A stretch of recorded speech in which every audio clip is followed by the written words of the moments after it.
राधे राधे, कशा आहात सगळे? तुम्हाला तर माहिती आहे, कालच्या ब्लॉगमध्ये पाहिलंच आम्ही गावी आलतो. आहोंची फरमाईश आता काय, हिवाळा सुरू आहे, मस्त तुरीला शेंगा आल्या होत्या.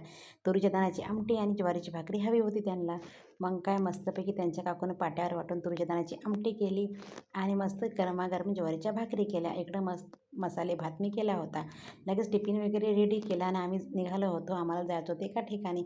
आता गावापासून हे ठिकाण 12-13 किलोमीटरवर होतं, पण आतापर्यंत आम्ही कधी 9 वर्षामध्ये कधी मी गेलीच नव्हती. मग काय सगळ्यांचा जाण्याचा योग आला आणि फिक्स झाल्यानंतर आम्ही जायला निघालो. सगळ्यांनी डबे वगैरे सोबत घेतले, तर दर्शन वगैरे घेतलं की लगेच इथे मरसूपासून 12 किलोमीटरवर सीतानानी म्हणून एक ठिकाण, खूप प्रसिद्ध ठिकाण आहे. असं म्हणतात, सीतामाता जेव्हा वनवासाला आल्या होत्या तेव्हा ह्या ठिकाणी त्या राहिल्या होत्या. त्यांच्यासोबत लव आणि कुशी होती आणि ते स्नान जे केलं तर सीतानानी म्हणून हे ठिकाण खूप प्रसिद्ध आहे.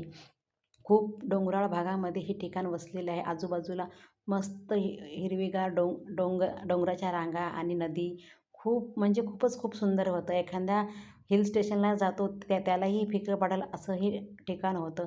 इथे येऊन खरंच खूप प्रसन्न वाटलं. मग काय देवदर्शन वगैरे झालं की लगेच पेटपूजेला सुरुवात केली. आता पोटामध्ये आमचे कावळेही खूप उड्या मारत होते. सगळ्यांसोबत जेवणाचा योग मस्त शेतामध्ये आला आणि तो हे सगळ्यांसोबत जेवतीवेळी 2 घास पोटामध्ये कधी शिल्लक कसे जातात तेही समजत नाही. खरंच खूप चांगलं वाटलं. खूप चांगला अनुभव मिळाला इथं आल्यानंतर. प्रसन्न वाटलं. त्यानंतर कधीही आल्यानंतर आम्ही ते नक्की जायला येऊ. आता परतीच्या प्रवासामध्ये आम्हाला गोमाताचे दर्शन झालं. त्यांच्याही घरी जाण्याचा टाईम झाला होता 5-5:30 वाजता. त्याही घरी जायला निघाल्या होत्या. आता जाते वेळेस खूप भीती वाटली, गोमाता आम्हाला काही जाऊ देते का नाही बाईकवरून काय, पण पण आम्ही शेवटी बाईकवर आरामात घरी पोहोचलो. असा होता आजचा ब्लॉग. कसा वाटला नक्की सांगा. Tata, bye bye, Radhe Radhe.